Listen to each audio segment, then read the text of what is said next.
bienvenue sur ma chaîne et je profite de ce cadre pour faire un bilan sur ma JBL Charge 2+. Alors, allons droit au but. Est-ce que j'en suis toujours content après 3 ans d'utilisation? Oui, j'en suis toujours très content et je ne l'ai pas rangé au placard. Je continue à l'utiliser malgré le fait que je ne l'utilise pas de la même manière qu'au début. Au début, je l'utilisais pour ma voiture, c'était le point de départ. Et au final, je me suis rendu compte qu'elle pouvait servir à bien plus que ça. C'est-à-dire que avant je donnais des cours, des formations, des choses comme ça, et qu'elle me servait comme enceinte avec mon vidéoprojecteur ou PC. Donc ça, c'était du bonus. Je me suis rendu compte qu'on pouvait aussi s'en servir comme barre de son de fortune quand on n'a pas une grande barre de son, et ça marche plutôt bien et ça ajoute un petit quelque chose si vous n'avez pas des bonnes enceintes sur votre télévision. Ça sert aussi de chargeur. Je m'en sers aussi comme chargeur pour mon téléphone quand je sais que je vais partir et que je n'ai pas l'occasion de charger mon téléphone. Eh ben, il m'est arrivé plusieurs fois de l'emporter uniquement pour pouvoir recharger mon téléphone. Alors, est-ce que après 3 ans, est-ce que ça s'est abîmé? Non, non, à part peut-être quelques griffes esthétiques, mais ça, à la limite, c'est pas bien grave.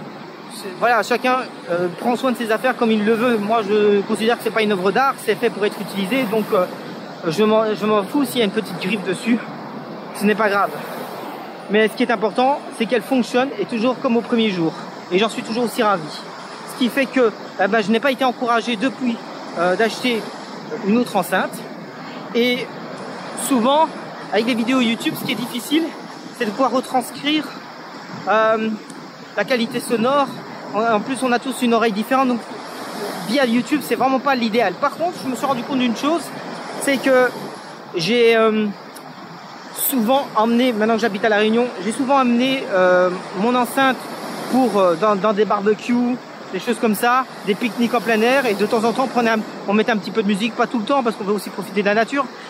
Mais dans ces moments-là, souvent, on m'a fait la remarque, mais elle fonctionne vraiment bien cette enceinte.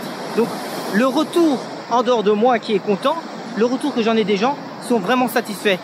Ce qui m'amène à vous dire que si vous cherchez une enceinte de qualité, je ne vais pas me faire happer par une vague quand même. Allez, j'en monte un petit peu plus haut. Si vous voulez une enceinte de qualité, vous pourriez tout à fait aujourd'hui, en 2021, vous tourner vers une JBL Charge 2+, qui, bien entendu, n'est plus commercialisée, ou alors peut-être un fond de stock, mais que vous pourriez trouver sur le Bon Coin, sur eBay, j'en sais rien, là où vous achetez vos produits d'occasion. Et je pense que le bon prix pour cet objet aujourd'hui serait au maximum 50 €. Alors j'ai vu des gens qui vendaient ça plus cher que 50 €. Je trouve que c'est un peu abusé, parce que pour 100 €, on a des modèles plus récents. Alors est-ce qu'ils sont mieux? Ça, je ne le sais pas. Ce que je peux vous dire, c'est qu'à l'époque, quand je cherchais la charge, au départ je cherchais la Charge 3. Et après l'avoir essayé plusieurs fois, j'ai failli l'acheter d'occasion, je l'ai essayé en magasin, je l'ai essayé encore dans un autre magasin. J'ai eu des retours de vendeurs qui disaient qu'elle n'était pas du tout bien, qu'ils étaient vraiment déçus de la machine, et c'est vrai, j'ai été très déçu de la Charge 3. Et donc je me suis tourné vers la Charge 2 parce que c'était un vendeur qui m'a dit la 2 est mieux que la 3. D'accord, je l'ai essayé, et c'est vrai, malgré le fait que des fois je regardais des vidéos YouTube qui me donnaient l'impression que la Charge 3 me convenait. Eh ben voilà, c'est ce que j'aimerais aussi vous dire, c'est que essayez avant d'acheter, comme ça vous n'êtes pas déçus. Parce que quand on est déçu, qu'est-ce qui se passe? On s'en débarrasse, on la range au placard et on finit par acheter autre chose. Et on se ruine un petit peu plus chaque jour. Et on fait le bonheur des constructeurs. Bon, soit, c'est un autre débat. Mais voilà.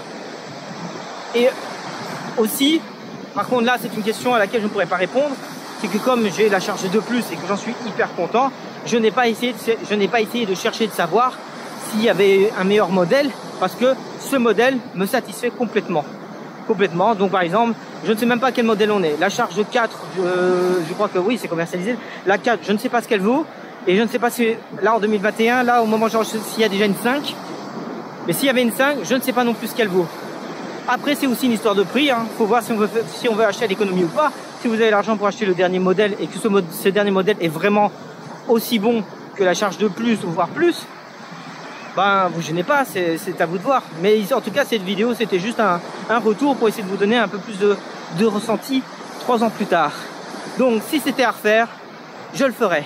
Je ne sais pas si je vous ai dit tout ce que je voulais vous dire à propos de ce produit, mais si en cas il y a des questions auxquelles vous vous posez et auxquelles je n'aurais pas répondu dans cette vidéo, bah, n'hésitez pas à m'écrire en commentaire et me poser la question et je me ferai un plaisir de vous répondre. Voilà, ben, je vous souhaite, là où vous êtes, je vous souhaite une bonne journée, une bonne soirée, une bonne nuit, je n'en sais rien. Et on se dit à une prochaine vidéo.